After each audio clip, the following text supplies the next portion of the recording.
Nimekuja na mgonjwa referral tumetoka. Oh, referral. Mbona sijasikia referral? Sister, umesikia referral ya? Tukupiga simu. Amkupiga simu? Hey! Amkupiga simu? Mgonjwa ako na nini? Platelets ziko chini. Na amkupiga simu? Platelets ziko chini na amkupiga simu. Unajua aje kama tuko na platelets?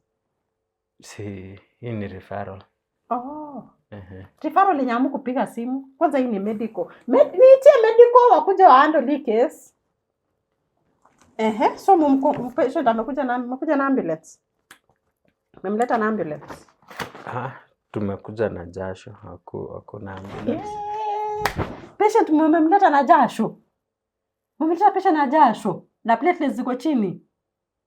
Kitu tenge mscratch kidogo hivi si ange bleed. So hakuna line. Hakukuwa na mafuta. Hamna mafuta? County. Line tulitafuta tukakosa mana. Hamna granula? Ni tulikosa na anesthetist hakuwa karibu. Kwanza kuna nafasi mnatumia tibabu. Umeingia kwa system. Hizo ndio kwa system. Hakuna sha.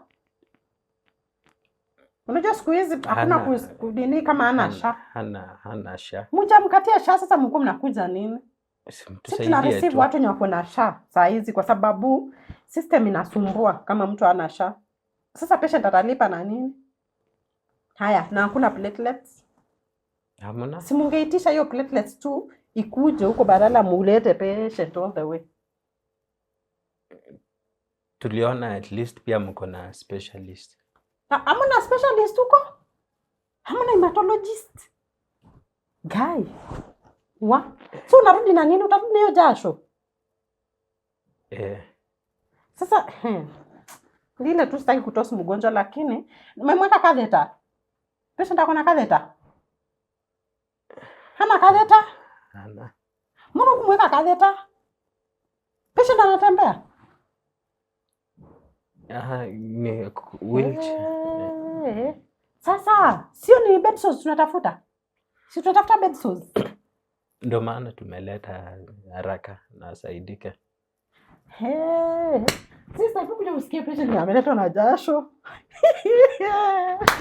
Kai, hii ni ya kwanza. Simsaidia tu. Sasa, simu advocate kwa vitu mzuri. Sasa wewe utarudi na jasho aje?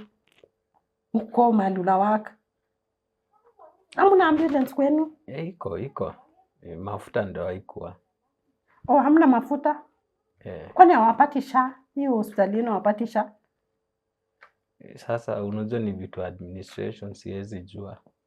Mimi siwezi kubali kurefer patient bila ambulance. Hebu muende mumwambie akate receipt na huko. Okay. So akate receipt. Akate receipt. Wakishakata receipt watengeneze sha, wakimbia wamtengeneze. Amekuja na ID. Amwezi admit alafu afanye hiyo. Sha lazima akate kwanza ndio aingie kwa system a benefit from maneno ya sha. Juu imagine patient atalipa hiyo pesa yote.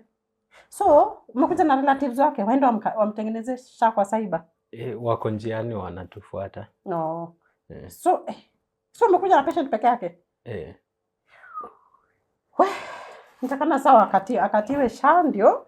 Sasa nani atamkatia receipt? Juu unaona siku hizi lazima patient apitie kwa system. So akishakata receipt ndio tunamuona hapa ndio tuendelee. Kila kitu saa hizi maneno ni digital. Kwani bado mko analog huko kwenu? Siku hizi maneno ni digital. Okay. So once akifika hapa kwa system ndio tunamuaccess. Ndio tuna triage, tunafanya nini ndio tuendelee sasa. Okay. So ni receipt peke yake. Okay. Ni shilingi ngapi? Kama sijui ni kama ni 100 hivi. Sijui kama ako nayo. Ako na namba ya simu ya relative. Juu unajua hizo kaniachia patient mwenye ana relative hapa. Wako njiani. Uko na namba yake?